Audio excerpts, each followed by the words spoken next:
Okay folks, what we're going to do today is we're going to have a look at a comparison between a round file and square file chain. Not square ground, square file.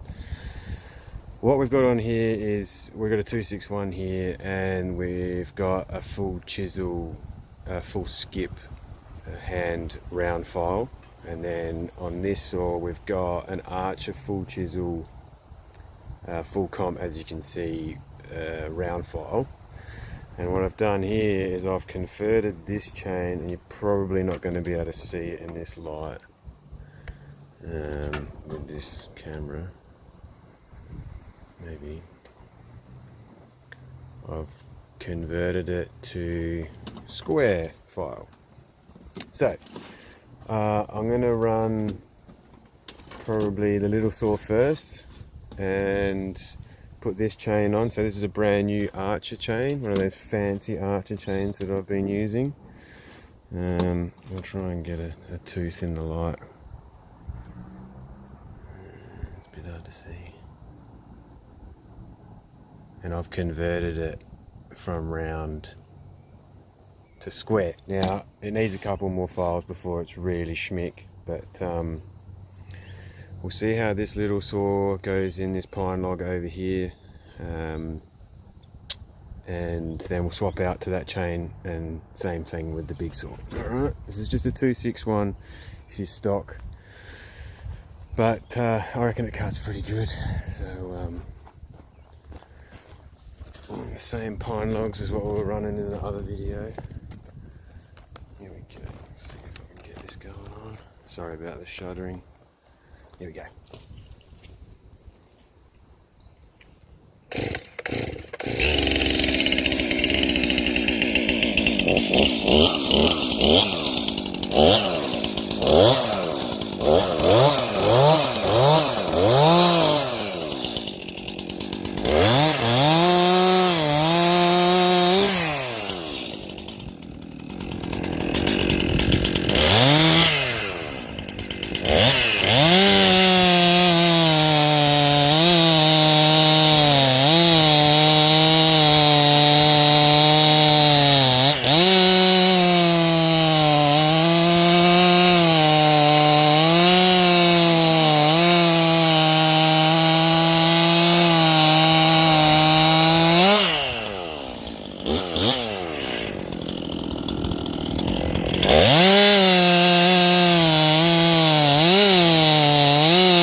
I reckon that cut pretty good. So this 261 is, like I said, a stock saw. I convert pretty much anything I can to 38063. I don't run 325 anymore, just because, I don't know, I just think it's easier just to buy a roller chain, or just to have pretty much everything the same, you know. 38063, mainly full chisel.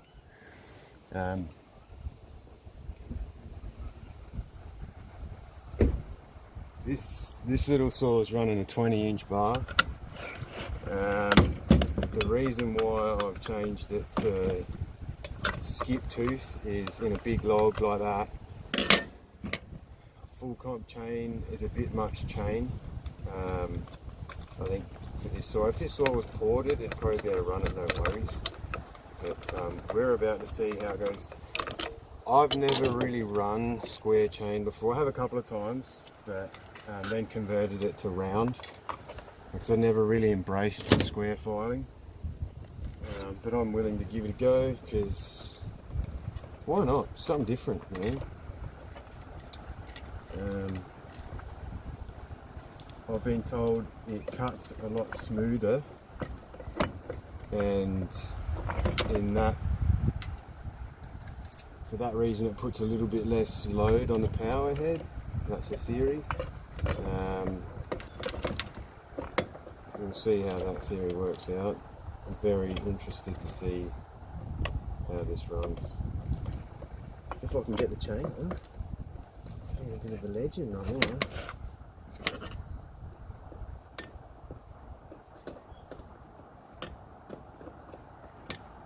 Been pretty impressed with this Archer chain. Doesn't seem to stretch a whole lot. The cutters are pretty hard. I think I might have wrecked my flat file on this chain because a couple of the cutters are a bit hard. I noticed the file wasn't as hungry.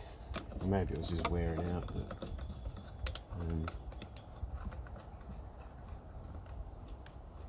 we'll see how it cuts. I've never run this chain, but this particular chain is fresh out of the packet, straight into File Town, and here we are now, running it for the very first time. Running that Gulf Western Super Tack on here. Don't particularly like it. I don't reckon it's super tacky, despite what the name might say it is. I'll probably go back to the steel chain, the steel oil, if I can find somewhere that can sell it to me cheap.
I'm pretty impressed with that. It cuts really smooth.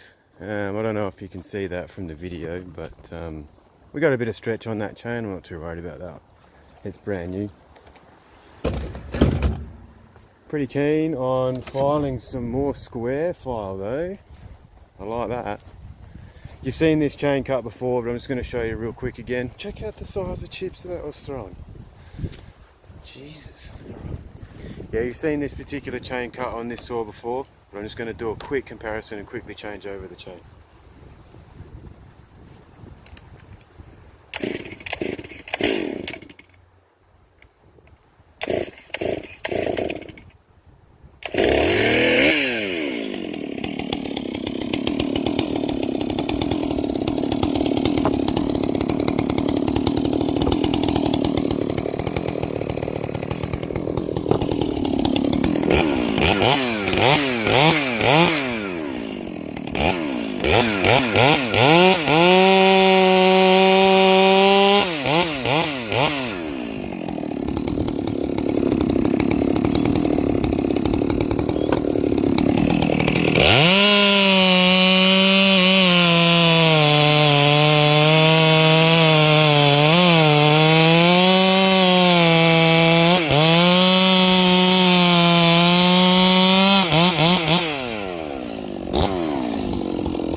cuts pretty good. I've been pretty happy with the way this chain cuts. Really happy with this Archer chain. I think I said that before. It holds its edge pretty well.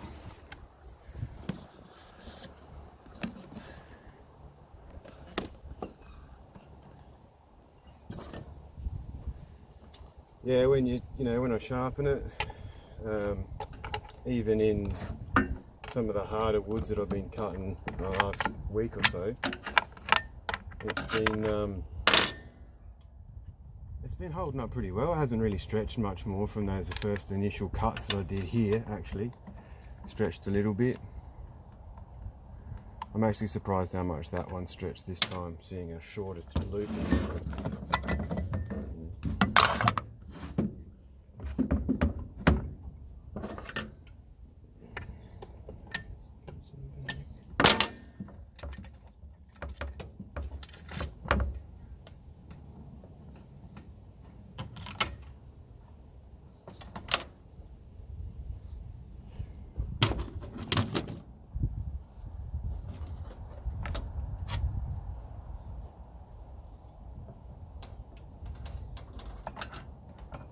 Yeah, not heaps pumped with the super tack on it.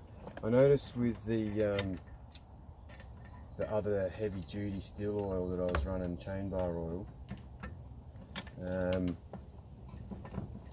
there was still plenty of oil on the chain and in the bar groove and stuff like that when I was servicing. I noticed it was still there.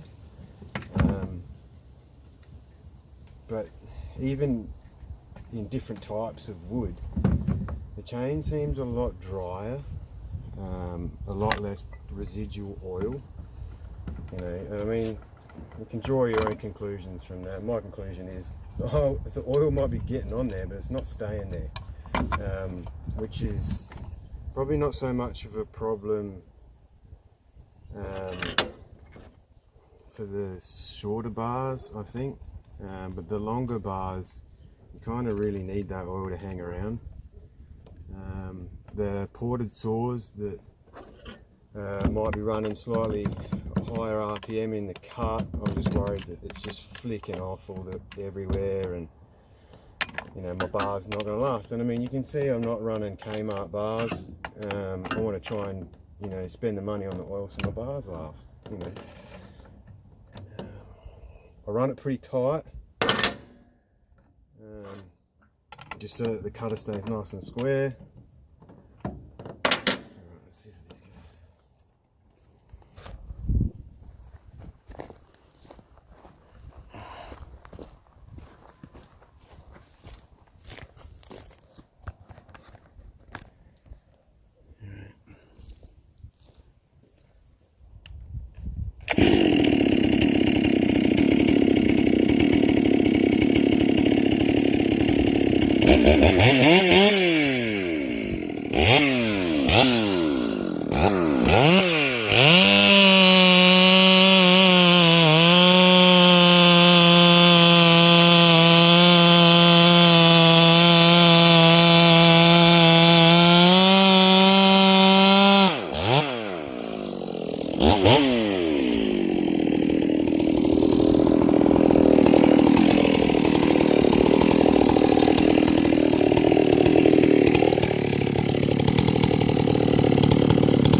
Yeah, I'm definitely going to be square filing a bit more chain. That log, there's nothing wrong with that log. It's solid. Well, you know it's radiata pine, but it's hard pine grown on the top of a hill, not a lot of water. And that thing cuts so smooth, and it's done by hand, like it's not on a machine. That's epic. Anyway, take from this video what you like. I'm just doing it for a couple of mates. And yeah, I think I'll buy a few more flat files, have a crack at the triangular one, and cut a bit faster, get home quicker. Alright, get out.